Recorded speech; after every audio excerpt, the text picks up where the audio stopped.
SpaceX did it, Blue Origin did it, but this new company is doing it bigger, better, and safer. The competition to develop the cheapest method of launching rockets into space has begun. SpaceX, which uses reusable launch rockets, is the biggest explorer in this field. However, a new company has joined the race. They've taken SpaceX by storm through the development of unimaginable technology that no one saw coming. Their newly discovered technology is bigger, better, and ultimately safer. How did this company achieve this technology? How does it work? And should Elon be scared to death for this company? The answer to this last question is a resounding yes. Launching objects into space is a complicated thing to do.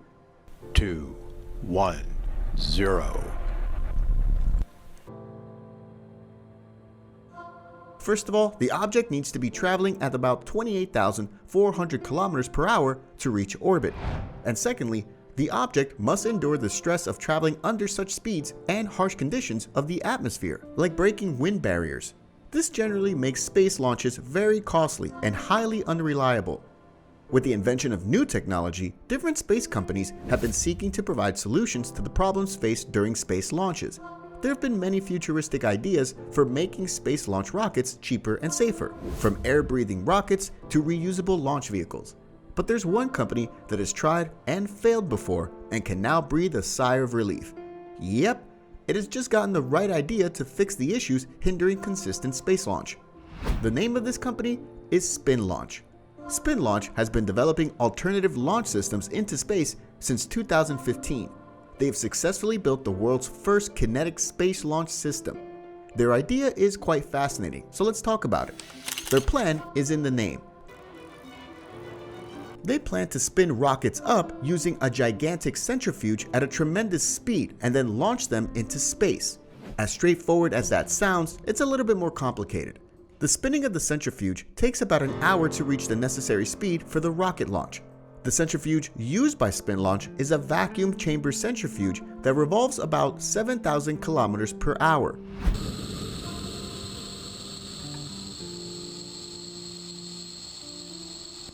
The main reason why SpinLaunch makes use of a vacuum chamber centrifuge is to tackle the effects of air turbulence and vibrations of the rockets.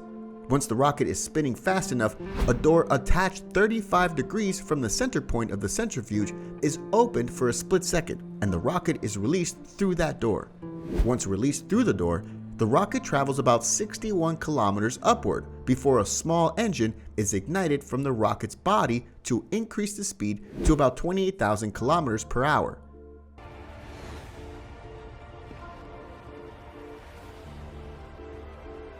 SpinLaunch versus SpaceX. The truth is, this company's plan is entirely brilliant. The SpinLaunch rocket will significantly reduce the cost of production, and a much smaller amount of fuel would be needed to reach orbit. SpinLaunch has revealed before that their $500,000 budget would cover the entire cost to launch a rocket into orbit. This is a drastic decrease in budget from the SpaceX Falcon 9, which cost about $28 million to launch, although the construction of the centrifuge would cost about $80 million. The primary reason why it's better than SpaceX is that it plans to do 5 launches per day. This is an incredible margin compared to SpaceX, which may not be able to make that number in a month. Traditional rockets use a massive booster, usually with many engines, to lift off the ground.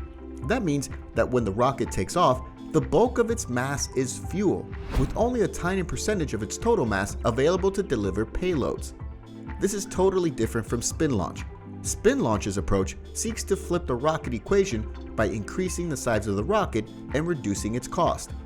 To prove to you that this creative idea from SpinLaunch is not a waste of time, let's break down the dynamics of how this massive centrifuge would work. To illustrate the size of the centrifuge, a whole football pitch could be fit into it. However, it needs to be vacuum sealed to help with the speed. Another important aspect the company paid good attention to was the arm spinning the rocket. If you think about it from a basic knowledge of physics, you'd know that for something to move an object at that level of speed, the possibility of it breaking and destroying the entire centrifuge is very high. As such, centripetal force, which just means force tending towards the center, would act along the arm as it's moving in a circular path, pulling the rocket inward. At the same time, the velocity along the circular path would be pulling the rocket outward. This means that SpinLaunch has balanced the centripetal force and the velocity of the spinning arm to create a proportion in the spin before it's ejected upwards. SpinLaunch recently completed its test flights on the 22nd of October 2021.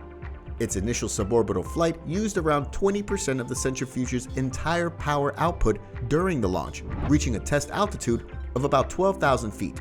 The initial test flight vehicle did not have a rocket engine, but SpinLaunch intends to include one as well, and other internal systems in subsequent suborbital test flights.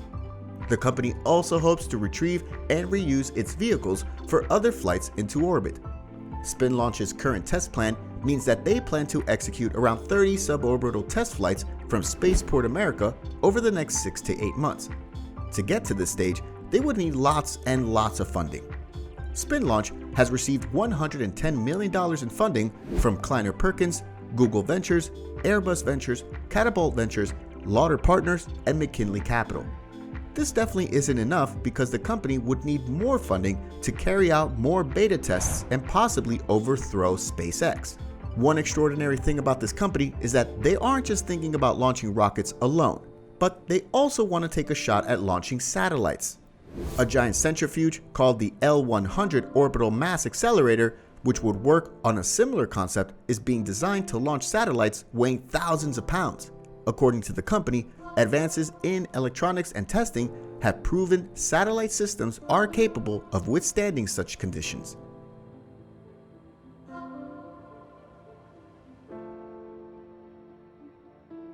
Final thoughts. Some people see this as abnormal, while others see it as a complete joke. In my opinion, the idea of launching a spinning rocket into space is intriguing. There's no question that the rocket and centrifuge won't experience massive forces that must be treated before launching a real rocket. With a successful test flight, SpinLaunch might just make launching rockets, satellites, and even space vehicles significantly cheaper than reusable rockets. And that wraps it up for today's video. What are your thoughts on the use of centrifuges to launch rockets? Do you think that this technique should give Elon Musk hard time sleeping at night? Let us know in the comments section down below.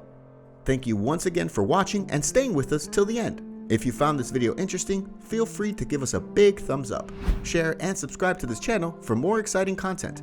See you in the next one.